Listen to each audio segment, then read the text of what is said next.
Assalamualaikum warahmatullahi wabarakatuh. Alhamdulillah wassalatu wassalamu ala Rasulillah wa ala alihi wa ashabihi wa man tabi'ahu wa wala. Amma ba'du. Jamaah Al-Hidayah yang berbahagia, saya di malam tanggal ke-19 ini diminta oleh panitia untuk bicara dengan judul ketakwaan sebagai penolong kehidupan. Dan video ini adalah pengganti kultum yang biasa dilakukan, tetapi karena di tengah pandemi maka kultum ini diganti modelnya dengan pemberian video gitu ya, yang itu antara 5 sampai 7 menit. Nah, Bapak Ibu sekalian jamaah Al-Hidayah yang saya hormati, kalau kita melihat Quran, menjadi seorang yang bertakwa itu adalah kunci bagi kesuksesan. Dan karena itulah ketakwaan itu adalah penolong bagi kita untuk bisa sukses. Misalnya ada ayat yang disebut wattaqullaha la'allakum tuflihun. Jadi bertakwalah kepada Allah maka kalian akan berbahagia. Nah, kalau melihat ayat ini jelas bahwa kunci kita ingin bahagia itu adalah ketakwaan yang kalau kita mau tafsirkan dengan ayat lain tentu akan banyak. Misalnya begini, kalau kita bicara misalnya Indonesia itu kalau mau dibandingkan dengan masa kolonial Hindia Belanda, apakah lebih banyak orang yang berilmu saat ini dengan menjadi sarjana, menjadi doktor, menjadi profesor ketimbang pada masa Hindia Belanda? Jawabannya pasti lebih banyak saat ini.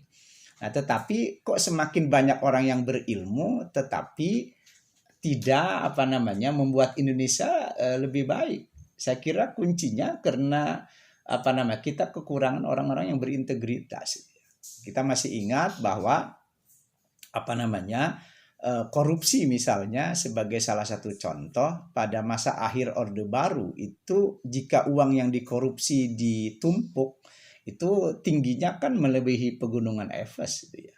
Itu pegunungan tertinggi di dunia. Itu artinya adalah banyaknya uang di tangan orang-orang yang berintegritas bukannya membahagiakan rakyat, malah tidak gitu ya.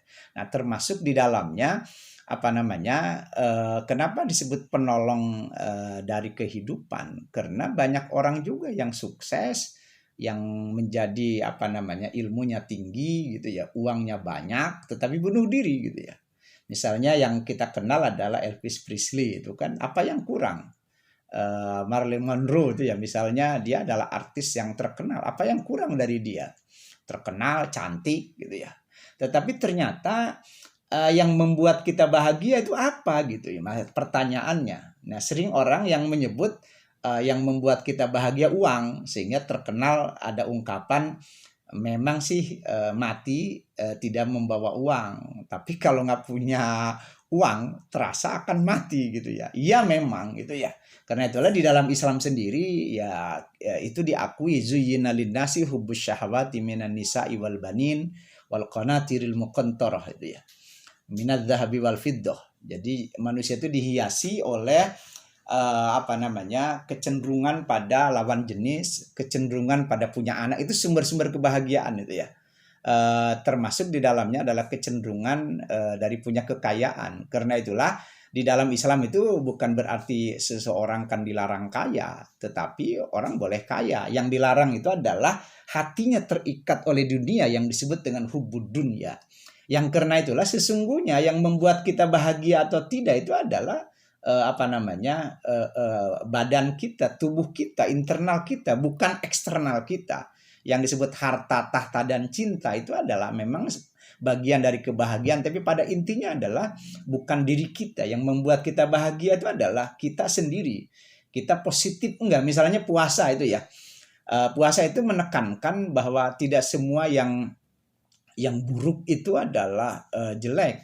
Nah, puasa itu kan menyakitkan badan, tapi ternyata dengan berpuasa kita apa namanya mendapatkan sesuatu yang apa namanya yang disebut kebahagiaan batin. Makanya ada hadis yang terkenal itu ya. Jadi lisoimi farhatani, bagi orang yang berpuasa itu mendapatkan dua kebahagiaan. Pertama adalah kebahagiaan ketika berbuka. Nah, inilah yang disebut sebenarnya di dalam Islam mau persoalan dunia itu tidak harus dipusingin gitu ya. Makanya ada doa yang di dalam hadis yang terkenal itu disebut wala taj'alid dunya akbaru hammina wa mablagha ilmina.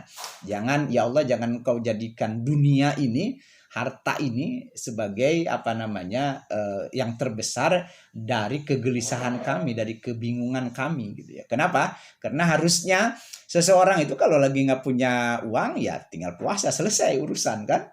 Kalau misalnya punya uang ya tinggal makan. Hidup ini sebenarnya sederhana gitu ya. Jadi rezeki yang Allah berikan seperti dalam puasa itu, misalnya orang punya segelas air. Ya itu ya, karena di dalam puasa kan menjadi berharga gitu. Nah, makanya orang kalau punya segelas air menjelang buka, siapapun nggak boleh ngambil kan gitu. Padahal itu segelas air yang ketika di bulan puasa mungkin nggak ada nilainya. Yang karena itulah ketika kita memandang dunia atau rezeki itu sebenarnya tergantung pada kita memandangnya, dan kita akan bahagia kalau kita bersyukur, dan saat diberikan musibah pun kita senang. Kenapa? Karena memang itu adalah bagian dari takdir Allah. Karena itulah di dalam Islam ada juga yang disebut dengan takdir. Karena takdir itu adalah sesuatu yang terjadi di ujung usaha, yang kalau itu terjadi ya kita harus menerima. Itu yang disebut dengan hasbunallah wa ni'mal wakil, ni'mal maula wa ni'man nasir. Jadi dengan bertakwa, dan itu bagian dari praktek takwa yang tadi saya sebutkan, itu adalah memang kunci kebahagiaan. Demikian untuk ceramah malam ini. Demikian, assalamualaikum warahmatullahi wabarakatuh.